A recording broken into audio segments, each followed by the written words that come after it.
Cell स्थिरांक आपकी notes में भी लिखा होगा, सेल कांस्टेंट। ध्यान दीजिएगा, सेल स्थिरांक आप लोगों को मैंने बताया था। अच्छा, कोई यदि पूछ लेता है, क्योंकि सेल का नाम आया, कोई अगर पूछ लेता है सेल है क्या, तो रासायनिक ऊर्जा को विद्युत ऊर्जा में बदलने वाला उपकरण ही सेल कहलाता है। ठीक है, मतलब केमिकल एनर्जी को चेंज किसमें करता है, इलेक्ट्रिकल एनर्जी में। रासायनिक ऊर्जा को विद्युत ऊर्जा में बदलने वाला उपकरण ही क्या कहलाता है, सेल। सेल में होता क्या है, मैंने आपको बताया था, एक बार फिर से बता देता हूं। सेल तो चूंकि इस चैप्टर में विस्तार से पढ़ना है, और केमिस्ट्री का जो सेल वाला पार्ट होता है या फिजिक्स का जो सेल वाला पार्ट होता है वो बहुत टफ होता है विद्यार्थियों को। लेकिन मेरे पास ऐसे ट्रिक्स हैं कि शायद आपको जीवन में कभी भूलेगा ही नहीं, एक बार बता दूंगा तो। इतनी बढ़िया ट्रिक्स बना के आप लोगों के लिए रखा हूं सेल के लिए। अभी 1-2-3 दिन बाद नंबर लगेगा उसका। तो देखिए, यहां पर सेल में क्या होता है, एक वर्तन होता है, और वर्तन में इस तरह से 2 इलेक्ट्रोड रहते हैं। इस तरह 2 इलेक्ट्रोड हो गए। इलेक्ट्रोड मतलब धातु की छड़, कोई भी धातु की छड़, और इसमें एक विद्युत अपघट्य का विलयन भरा रहता है, यहाँ पर एक सोल्यूशन भरा रहता है। ठीक है, सेल में इतनी चीजें होती, मतलब सेल में 3 ही चीजें होंगी, एक वर्तन होगा, एक विलयन होगा, सोल्यूशन होगा विद्युत अपघट्य का। विद्युत अपघट्य विलयन मतलब होता है अम्ल, क्षार या लवण, कोई भी। ठीक है, जो शुरू में नहीं पढ़े वो जान लेंगे। विद्युत अपघट्य का विलयन, हमने 2 छड़ इसमें डाल दिया। ठीक है, एक छड़ ये हो गई, एक छड़ ये हो गई, अब बन गया ये सेल। एक सेल का प्राथमिक प्रारूप इतना ही है, मतलब 2 इलेक्ट्रोड हो गए, एक विलयन हो गया और एक वर्तन हो गया। वर्तन तो रखना पड़ेगा ना, नहीं तो सब गिर जाएगा। ठीक है ना, तो एक वर्तन हो गया, वर्तन में हमने भर दिया विद्युत अपघट्य विलयन। विद्युत अपघट्य विलयन मतलब अपनी भाषा में नमक का विलयन। चलिए, नमक का विलयन हमने भर दिया, तो क्या हो गया, नमक का विलयन। और 2 इलेक्ट्रोड लगा दिए, मान लीजिए 2 ठो हमने छड़ डाल दिए, एक लोहे की छड़ डाल दी, एक तांबे की छड़ डाल दी, या कॉपर की, एक एल्यूमिनियम की, या जिंक की, कुछ भी 2 छड़े हमने डाल दिए, बन गया हमारा सेल। और इसको हम बोलेंगे चालकता सेल, चालकता सेल, कंडक्टिविटी सेल, या केवल सेल। चलिए, अब सेल स्थिरांक क्या है। इन दोनों इलेक्ट्रोडों के बीच की निश्चित रूप से कुछ न कुछ दूरी होगी, डिस्टेंस होगा। दोनों इलेक्ट्रोडों के बीच की दूरी कुछ न कुछ होगी। अगर सेल होगा तो दोनों इलेक्ट्रोड हैं अगर डूबे हुए, तो 2 इलेक्ट्रोड ऐसे अगर हैं तो इनके बीच कुछ न कुछ डिस्टेंस होगा कि नहीं होगा, दूरी होगी कि नहीं होगी, ध्यान से समझिएगा। तो ये हो गई दूरी L, दोनों इलेक्ट्रोडों के बीच की दूरी L। और किसी भी इलेक्ट्रोड के तल का ये जो अनुप्रस्थ काट का क्षेत्रफल है, या एरिया ऑफ क्रॉस सेक्शन, वो होगा A, इसको हम बोलेंगे A।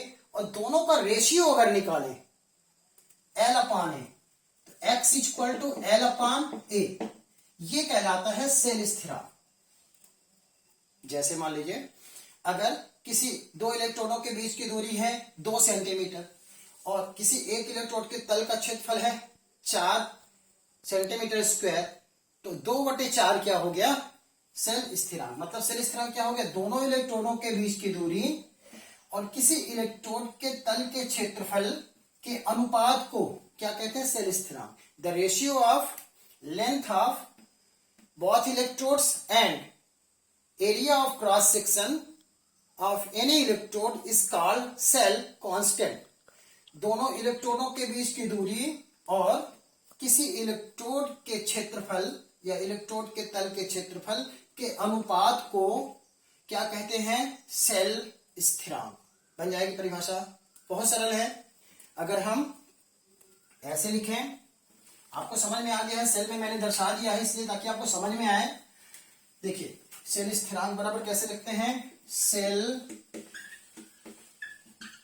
स्थिरांक बराबर इलेक्ट्रोडों के बीच की दूरी बटे इलेक्ट्रोड का क्षेत्रफल,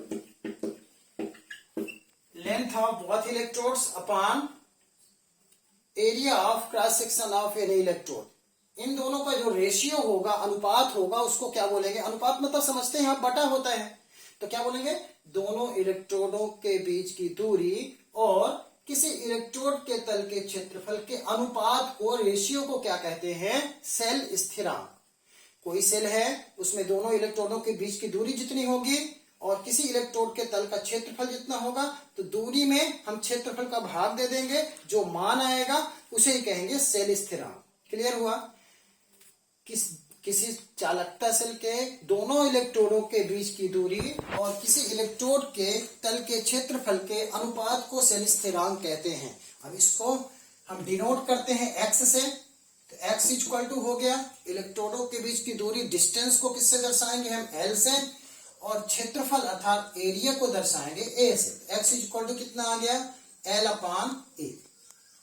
क्लियर हुआ? अब इसका मात्रक निकालना है, सूत्र आ गया, मात्रक निकालना है। अगर हम, हालांकि सीजीएस पद्धति में शायद लिख दिया हूं मैं, उसमें एसआई पद्धति में भी निकाल सकते हो आप, सीजीएस में भी लिख सकते हो। एसआई में अगर निकालना है तो क्या करोगे? लंबाई का मात्रक आप सबको पता है कितना होता है? मीटर। और क्षेत्रफल का मात्रक क्या होता है? मीटर का स्क्वायर। मीटर का स्क्वायर। 1 मीटर से 1 मीटर क्या हो गए? कैंसिल। तो बचा कितना? 1 बटे मीटर। बचा कितना? केवल 1 बटे मीटर। इसको क्या लिख सकते हैं? Metre inverse. मीटर इनवर्स भी लिख सकते हैं। अब अगर सीजीएस पद्धति में निकालना है तो क्या करेंगे भाई? वो भी आपसे बन जाएगा। कैसे? लंबाई का मात्रक क्या हुआ? सेंटीमीटर। और क्षेत्रफल का मात्रक क्या हो गया? Centimetre square. 1 सेंटीमीटर दोनों क्या हो गए? कैंसिल। बचा कितना? 1 बटे सेंटीमीटर या सेंटीमीटर इनवर्स। आगे सेंटीमीटर इनवर्स भी कर सकते हैं। ठीक है, तो फिर से देख लीजिए, फिर से एक बार देख लेंगे आप लोग अपना बंद रखेंगे माइक, एक बार फिर से देखेंगे आप सेल स्थिरांक। दोनों इलेक्ट्रोडों के बीच की दूरी और किसी इलेक्ट्रोड के तल के क्षेत्रफल के अनुपात को सेल स्थिरांक कहते हैं।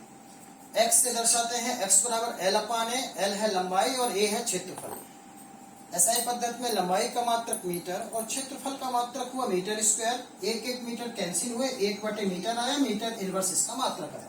इसके बाद सीजीएस पद्धति में लंबाई का मात्रक सेंटीमीटर और क्षेत्रफल का मात्रक सेंटीमीटर स्क्वायर। 1 सेंटीमीटर से 1 सेंटीमीटर कैंसिल हो गए, बचा 1 बटे सेंटीमीटर या सेंटीमीटर इनवर्स। ये हुआ मात्रक। इस तरह से आप सेल स्थिरांक को इतना लिख सकते हैं। ठीक है, अब जैसे रटते हैं तो भूल जाता है, तो आपको समझना चाहिए कि ये सेल हो गया, यहाँ पे कोई एक विलयन भरा है, इसमें 2 इलेक्ट्रोड है, इनके बीच की दूरी होगी कितनी? एल, और इसका क्षेत्रफल कितना होगा? ए। इन दोनों का अनुपात या रेशियो ही क्या कहलाता है? सेल स्थिरांक। क्या बन जाएगा?